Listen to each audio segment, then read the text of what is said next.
orage survient, au cours d'un bel après-midi d'été, toute la nature s'immobilise. Les oiseaux et les insectes attendent à l'abri la fin de l'averse. Mais tous les porteurs de coquilles mettent enfin le nez dehors.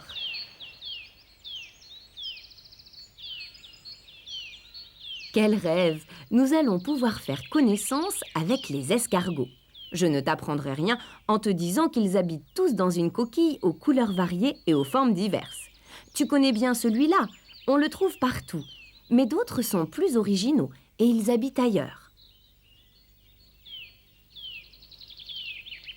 Oui, il y a des escargots alpinistes qui passent toute leur vie à se promener dans les rochers. Ce n'est pas facile d'escalader en transportant sa maison. Pas très pratique, mais ils se débrouillent bien.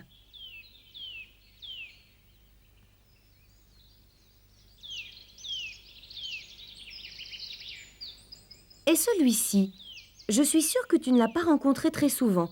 Chose curieuse pour un escargot, il aime bien la chaleur et habite les talus rocheux parsemés de buissons. Enfin, pour finir ce petit coup d'œil sur les coquilles, l'escargot poilu vous salue. Pour les limaces, c'est différent. Leur coquille a disparu, mais on en retrouve quelques traces sous la peau. Ce sont de fines plaques de calcaire ou de petits cailloux.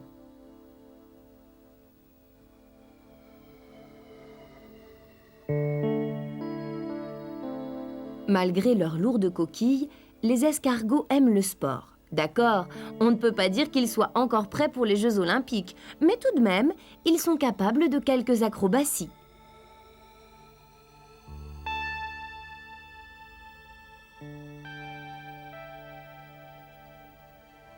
Le corps de l'escargot est assez spécial.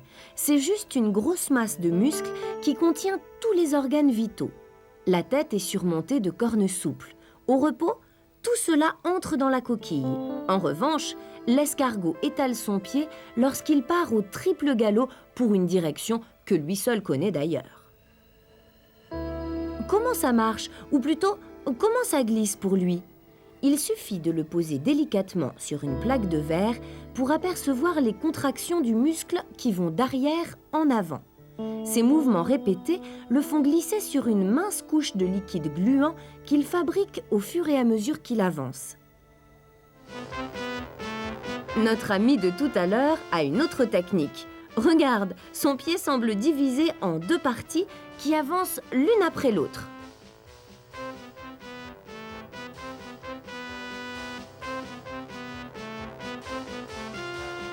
Il ne va pas plus vite pour autant. Il n'a qu'un sabot pour deux pieds.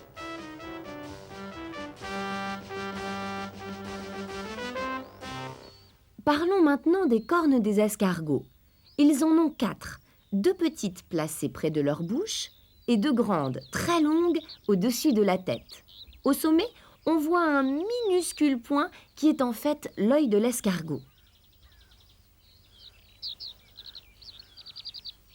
Ces cornes, très sensibles, aident l'escargot à se repérer dans la nature et le moindre contact les fait immédiatement se rétracter.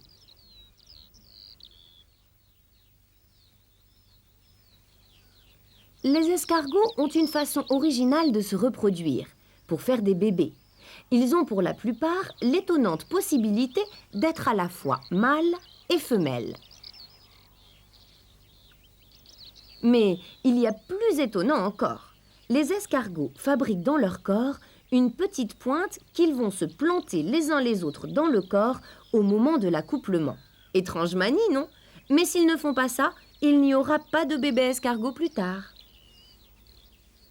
L'accouplement dure souvent plus d'1 heure.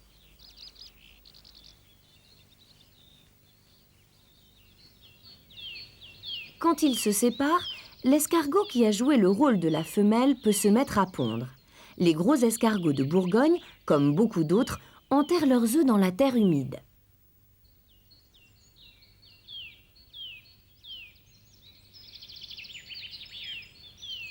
Et il y en a beaucoup. Selon les espèces, le nombre varie de 20 à plus de 100. Ce sont de petites billes blanches de quelques millimètres qui resteront 5 ou 6 semaines dans le sol avant de donner naissance à de minuscules bébés escargots.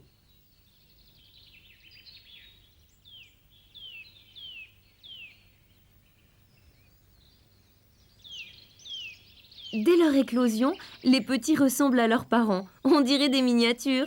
Et si tout se passe bien pour eux, c'est-à-dire s'ils ne sont pas mangés par d'autres animaux, il leur faudra en général 1 année pour devenir adultes et faire à leur tour des bébés.